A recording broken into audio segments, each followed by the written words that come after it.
Bonjour à tous. Aujourd'hui c'est la journée mondiale de la maladie d'Alzheimer, l'occasion pour cette nouvelle question de science. Ça nous fait vraiment plaisir de vous retrouver, mais ne perdons pas de temps en effusion. Aujourd'hui on se demande donc, c'est quoi Alzheimer?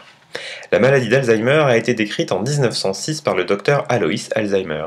Elle se traduit, comme la plupart d'entre vous le savent, par une perte de mémoire progressive accompagnée de confusion, l'irritabilité et l'agressivité du patient, voire même de troubles du langage. Pour faire simple, la maladie d'Alzheimer se caractérise par la perte permanente d'un nombre important de neurones jusqu'à ce que le cerveau ne puisse plus assurer ses fonctions de base. Il n'existe pas à l'heure actuelle de traitement pour cette maladie ni de moyens efficaces de la détecter, l'un étant lié à l'autre. Mais pourquoi les neurones se mettent-ils à s'autodétruire? C'est là toute la question à laquelle les chercheurs tentent de répondre. Pour cela, ils ont d'abord étudié le mécanisme de dégénérescence. Il s'avère que, pour une raison inconnue, des protéines s'accumulent et provoquent la mort des neurones. À l'intérieur du neurone, la protéine Tau, qui maintient la structure du neurone, s'accumule et bloque la communication avec les autres neurones. À l'extérieur du neurone, un morceau de la protéine APP, le peptide amyloïde bêta, forme des plaques insolubles qui se placent entre les neurones, les compriment et donc les poussent vers la mort.